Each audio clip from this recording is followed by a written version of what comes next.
ಸಿದ್ಧತೆ ರೆಡಿ ಆಗ್ತಾ ಇದೆ ಆಲ್ಮೋಸ್ಟ್. ಇವತ್ತು ಸಾಯಂಕಾಲ ಏನೇನು ಟ್ರಯಲ್ ನೋಡಬೇಕು ಅಂತ ನಾನು ನೋಡ್ತಾ ಇದ್ದೀನಿ. ನಮ್ಮ ಫುಡ್ ಕಮಿಟಿ ಚೇರ್ಮನ್ KH ಮುನಿಯಪ್ಪನವರು ಈಗಾಗಲೇ ಆಗಮಿಸಿದ್ದಾರೆ. ಸೊ ಈ ಮಧ್ಯಾಹ್ನ ನಾನು ಎಲ್ಲ ಸ್ಪಾಟ್ಗಳಲ್ಲಿ ವೆಹಿಕಲ್ಗಳೆಲ್ಲ ನಿಂತ್ಕೊಳ್ತದೆ, ಅದೆಲ್ಲ ಸ್ಪಾಟ್ಗಳೆಲ್ಲ ವೀಕ್ಷಣೆ ಮಾಡ್ತಾ ಇದ್ದೀನಿ. ನಮ್ಮ ಅಕಾಮಿಡೇಷನ್ ಕಮಿಟಿ ಚೇರ್ಮನ್ ಕೂಡ ಬಂದಿದ್ದಾರೆ, ಸುಧಾಕರ್ ಅವರು. ಪರಮೇಶ್ವರ್ ಅವರು ಕೂಡ ಮುಂಚಿತವಾಗಿ ಬರ್ತಾ ಇದ್ದಾರೆ. ಸೊ ಯಾರಿಗೆ ಏನೇನು ಜವಾಬ್ದಾರಿ ವಹಿಸಿದ್ವಿ ಅದೆಲ್ಲ ಕಂಪ್ಲೀಟ್ ಅವರೆಲ್ಲ ನಡೆಸ್ತಾರೆ. ನಮ್ಮ ಡಿಸ್ಟ್ರಿಕ್ಟ್ ಮಿನಿಸ್ಟರ್ಗಳು ಎಲ್ಲ ಸಂಘಟನೆ ವಿಚಾರದಲ್ಲಿ ಅವರೆಲ್ಲ ತೊಡಗಿದ್ದಾರೆ, ಜನರ ಸಂಘಟನೆ ವಿಚಾರದಲ್ಲಿ ತೊಡಗಿದ್ದಾರೆ. ಸೊ ಎಲ್ಲ ಸಿದ್ಧತೆಯನ್ನು ನಾವು ಮಾಡ್ಕೊಳ್ತಾ ಇದ್ದೀವಿ. ಸೊ 21ನೇ ತಾರೀಕು ಬೆಳಗ್ಗೆ ನೇರವಾಗಿ ACC ಅಧ್ಯಕ್ಷರು ರಾಹುಲ್ ಗಾಂಧಿಯವರು, ಪ್ರಿಯಾಂಕಾ ಗಾಂಧಿಯವರು ಎಲ್ಲ ಸ್ಪೆಷಲ್ ಫ್ಲೈಟಲ್ಲಿ ಬೆಳಗ್ಗೆ ಬರ್ತಾರೆ, 21ಕ್ಕೆ ಬರ್ತಾರೆ. ಒಂದು ಸೀದಾ ಮಹಾತ್ಮ ಗಾಂಧಿ ಪ್ರತಿಮೆ ಅನಾವರಣ ಮಾಡ್ತಾರೆ. ಅದಾದ್ಮೇಲೆ ಊಟ ಲಂಚ್ ಇರ್ತದೆ, ಅದಾದ್ಮೇಲೆ ಕಾರ್ಯಕ್ರಮ ಬರ್ತದೆ.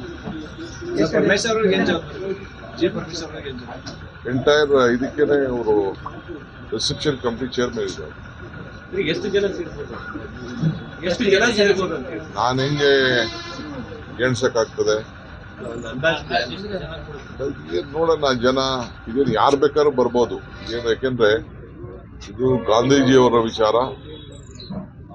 ಬಾಪು ಜೈ ಭೀಮ್ ಜೈ ಸಂವಿಧಾನ.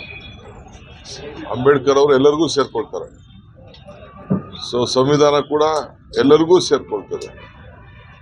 ಬಿಜೆಪಿ ಅಂತ ಇದನ್ನ ಗುರುತಿಸ್ಕೊಂಡವ್ರು ಸದಸ್ಯತ್ವ ತೆಗೆದುಕೊಂಡಿರೋರು ಬಿಟ್ಟು ಬೇರೆ ಯಾರು ಬೇಕಾದ್ರೂ ಈ ದೇಶ ಉಳಿಸ್ಲಿಕ್ಕೆ ಬರ್ಬೋದು, ಸಂವಿಧಾನ ಉಳಿಸ್ಲಿಕ್ಕೆ ಬರ್ಬೋದು, ಗಾಂಧಿ ಆಚಾರ ವಿಚಾರವನ್ನ ಪ್ರಚಾರ ಮಾಡಲಿಕ್ಕೆ ಬರ್ಬೋದು, ಎಲ್ಲರೂ ಬರ್ಬೋದು.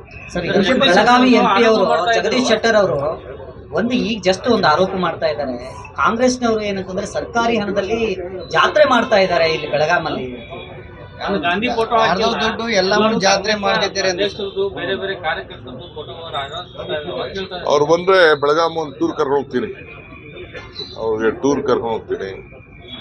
ಅವರು ಆಡಿದಂತ ನುಡಿಮುತ್ತುಗಳನ್ನ ಬಿಜೆಪಿಲಿ ಬಿಟ್ಟು ಬಂದಾಗ, ಕಾಂಗ್ರೆಸ್ ಸೇರ್ಕೊಂಡಾಗ ಆಡಿದಂತ ನುಡಿಮುತ್ತುಗಳನ್ನ ನೆನಪು ಮಾಡ್ಕೊಳ್ಳಿ. ಸೊ ಎಲ್ಲೆಲ್ಲಿ ಏನೇನು ಮಾಡಿದೀವಿ ಅಂತ ಅವರು ನಮ್ಮ ಲೋಕಸಭಾ ಸದಸ್ಯರು, ಗೌರವಾನ್ವಿತ ಸದಸ್ಯರು, ಅವ್ರು ಬಂದ್ರೆ ನಾನೇ ಬಹಳ ಗೌರವದಿಂದ ಅವ್ರಿಗೆ ಎಲ್ಲ ಕಡೆನೂ ಟೂರ್ ಕರ್ಕೊಂಡು ಹೋಮ್ ಮಿನಿಸ್ಟರ್ ಬರ್ತಾರೆ, ಮಾತಾಡಿ. ಬೆಳಗ್ಗೆ ಪೂಜೆ ಮಾಡಿಬಿಟ್ಟು ನನ್ನ ಶಕ್ತಿನ ನೆನೆಸ್ಕೊಂಡು ಮನೆಯಿಂದ ಹೊರಗಡೆ ಬರ್ತೀನಿ. ಸೊ ಆವತ್ತಿಂದ ನಾನು ಎಲ್ಲೂ ಹೋಗಿಲ್ಲ. ನಾಳೆಲ್ಲ ಬ್ಯುಸಿ ಆಗ್ಬಿಡ್ತೀನಿ, ಇವತ್ತು ಸಂಡೇ. ಸೊ ಅದಕ್ಕೆ ದೇವಸ್ಥಾನಕ್ಕೆ ಹೋಗೋಣ. ನಿಮ್ಮಿಂದ ಎಲ್ಲ ರಕ್ಷಣೆ ಬೇಕಲ್ಲಪ್ಪ ನನಗೆ.